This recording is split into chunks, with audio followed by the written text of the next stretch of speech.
Which leads me to my first question to you. You wrote the documentary film on RFK Jr.'s book called The Real Anthony Fauci. How do you write a book adaptation to a film? And is there a difference between documentary script and an adaptation?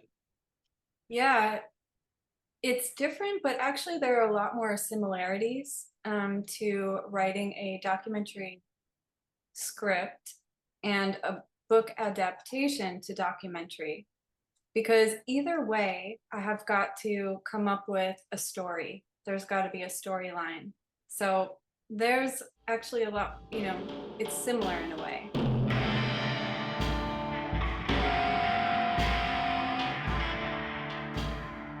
When you're putting together a documentary script, whether it's a book adaptation or if you're just sort of creating something from scratch, you've got to have sort of like a beginning, a middle, and an end.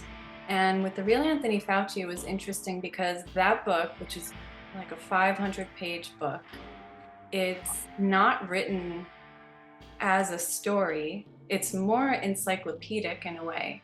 And yet, when I was reading it, I felt like it was this sort of mystery thriller because it was all these pieces coming together over the past century, really, since the turn of the century, 1900, and Wow. talking about our health system and how it has come to be this sort of corrupt health system in our country.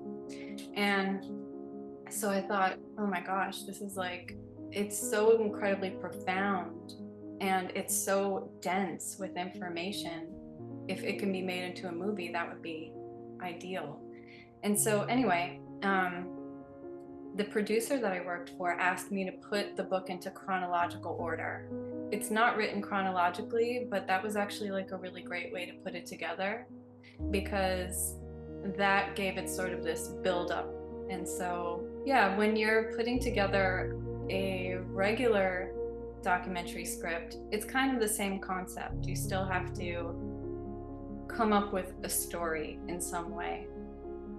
Even though it's like you're telling factual information in a documentary, it's still something that has to pull in an audience, and it needs to have this has to have a feel. It has to have a bit of a cinematic feel to it. You have to think about the characters in that film, and you have to think about the feeling also, because every work of art has to touch the viewer emotionally in some way. So tapping into the heart of the story, like I was saying with The Real Anthony Fauci, it really is sort of like this encyclopedic story with a lot of like, twists and turns and sort of mystery to it. So how did that affect people on a personal level? How does it affect the individual, and how does it affect the communities? Putting together this book adaptation or any documentary film, you've got your characters, right? And your characters are the people you're interviewing for the most part, depending on what kind of documentary you're putting together. But in this case, I had about 18 people from the book that needed to be interviewed. Another way that a story is told when I'm writing the script is through voiceover. The voiceover can sort of lead the narrative. But with this particular script, the producer that had commissioned me to write this, he asked me first to put it in chronological order, and he said he did not want voiceovers. So, in other words, he wanted all of the interviewees, their voices, to basically tell the story.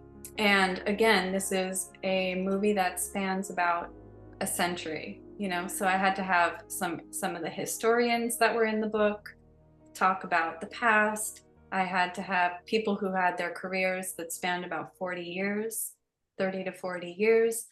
And the interview questions had to span 4 decades, really, of their careers. And that entailed me to do research on each and every one of them, which was really actually exciting. It was so great. It was like just it was a whole other level of this story and this book, and then the adaptation to the movie. And then for each of their stories, for each of the interviewees' stories, I had to think still in this cinematic way, like there was going to be sub stories within the story of this documentary, you know? So, what kind of sub stories? Like, was there a scandal that went on? And yes, there were many scandals. And was there, a very emotive story to tell, something maybe a tragic story? And yes, there was those as well. So those were important to get into it as well. My father came back from a trip to Africa with a film called Africa Speaks, and he showed it on a little 16 millimeter projector that we had in our basement.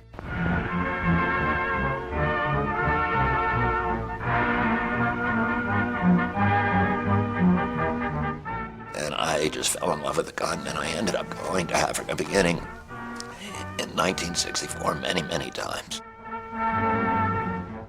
I met over my lifetime with many African leaders, including Jomo Kenyatta, who was the first president of Kenya, Julius Nyerere, who's the long-term president of Tanzania, Nelson Mandela, many, many, many other African leaders. And I had a fertile interest in the problems of how U.S. aid and foreign assistance can sometimes exacerbate problems, political problems, cultural problems, problems of hunger and poverty, rather than alleviating them. And, a sensitivity to the idea that we need to be willing to listen to local leadership, and that we need to nurture community-based solutions. There are certain things that one thought one knows. I also had to consider their personalities. Could they tell something really well? That was also a factor. Those questions had to garner answers that were going to tell the story in a cinematic sort of way too. Wow. So it's quite complicated in that way. In 1910, John D. Rockefeller really kind of took over medicine, particularly the medical schools. And they redirected medicine to be totally focused on pharmaceutical interventions and also various surgical procedures. In other words, to make it a real business. You have to tie it all in together. Got to tie it somehow all. With your. That's where you put your magic, your twist to it, and kind of give it your magical touch. Yeah. You have to. So were you part of the casting? Yeah. So I was asked to select who in the book should be interviewed, and then I was asked to write up all of their interview questions.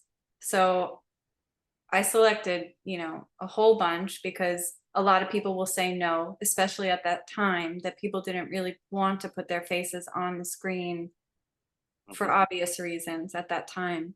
But we managed to get 18 brave souls to be a part of it, including Bobby Kennedy, of course. It's his book, and he was in it. And he ended up doing voiceover. So voiceover did end up telling the story in many ways. Yeah. So despite the original idea, yeah. That was great work. I did watch the documentary initially. I remember when you sent it to me. That was great work, and having an understanding of how you get from, again, concept to finished product, right? I realized how much work. Well, I had an idea of how much work that was put into this project, and it was a great project. Thank you. So. Thanks.